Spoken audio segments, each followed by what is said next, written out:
What's up, everybody? Welcome to Podcast Now. I'm Alex, and in this video, I want to talk about a WB game strategy that I'm both happy about and also kind of furious that it hasn't already started. It's something actually we've pitched time and time again for years, and I exaggerate a little in these videos, but we really have been talking about it for years, which is licensing things out. WB only has so many studios, and I've long said, like, there's probably like a good 6 to 8 big ones, right? When you think of like the Traveler's Tales, when you think of WB Montreal, NetherRealm, Monolith, things like that, I can really only list 6, 7, 8 before I run out. Turns out there's 11, right? They have 11 studios, and you can only make games so fast. You can only have so many of these teams working on DC games, working on Harry Potter games. You gotta get it out there. And do you sell? What do you do? Well, the easiest thing to do is just do what Marvel and Star Wars does, and it's licensing them out. You have people sign unbelievably bad contracts, which I think it is, right? You look at some of those Marvel contracts,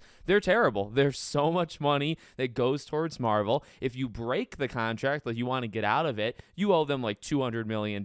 It's insane, but it's a great deal for Marvel, right? So you look at DC, do the same thing. License it out. Hey, you want to use Batman? $200 million if you want to break it, and you got to give us $100 million just up front. $100 million just to make a Batman game, and then they go off and do their own thing. It's a brilliant strategy. It's what people already do in the industry, and for whatever reason, WB doesn't do it. Now, we've pitched that idea before.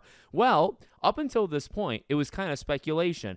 Are they doing it? When David Zaslav and James Gunn and all them, when they came in, were they doing this behind the scenes for like the last 2-3 years? The answer, honestly, seems like it's no. The answer is they're doing it right now. So the quote that everybody's running with this morning, we have 11 studios here, and we have a lot of IP, and there's also a lot of interest among others in coming to take advantage of some of that IP for gaming, which we're looking at. To be honest with you, it's not even a confirmation that they're actually doing it. It's just a confirmation that they're thinking about it and that it's actively happening. Now, I will say, because of the first part of that sentence, it makes me believe it is happening, right? They've gotten offers. They've gotten companies, Xbox, PlayStation, whoever, right? EA maybe, right? They come in and they say, hey, we're looking at doing, like, can we do a Superman game? And then they have to decide, what to do. And the answer should always be yes. If you get asked by Sony to do a Superman game, you make them sign the contract. It's a bad deal in that respect for Sony. It's a great deal for WB. They make a lot of money. We get our Superman game.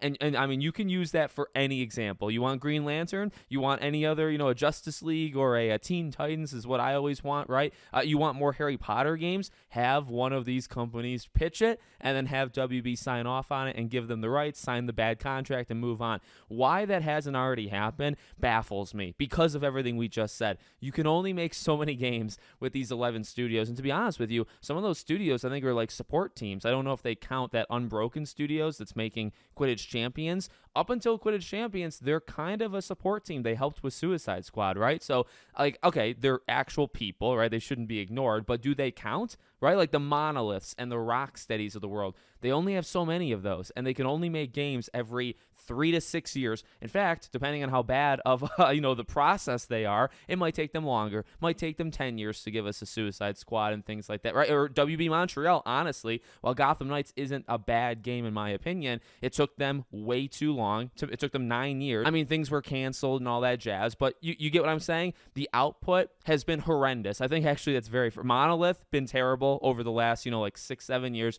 Rocksteady, WB Montreal. I mean, like NetherRealm is consistent. Traveler's Tales, TT Games, they're relatively consistent, but you don't really have a lot of consistency. So what do you do there? Well, you either open up more studios, you expand the ones that you have, which I think they've honestly started to do years ago with like WB Montreal having 2 teams and all that jazz, or you license the games out. So thank God they're finally thinking about it, because this is an easy way to make money. Really, I mean, unlike what they did with like overvaluing something by $10 billion, whatever the hell that was, this is actually a smart idea unlike that. So let me know what you guys think in the comments. Make sure you're subscribed to the channel, bell icon turned on, and hope to see you all on the next one.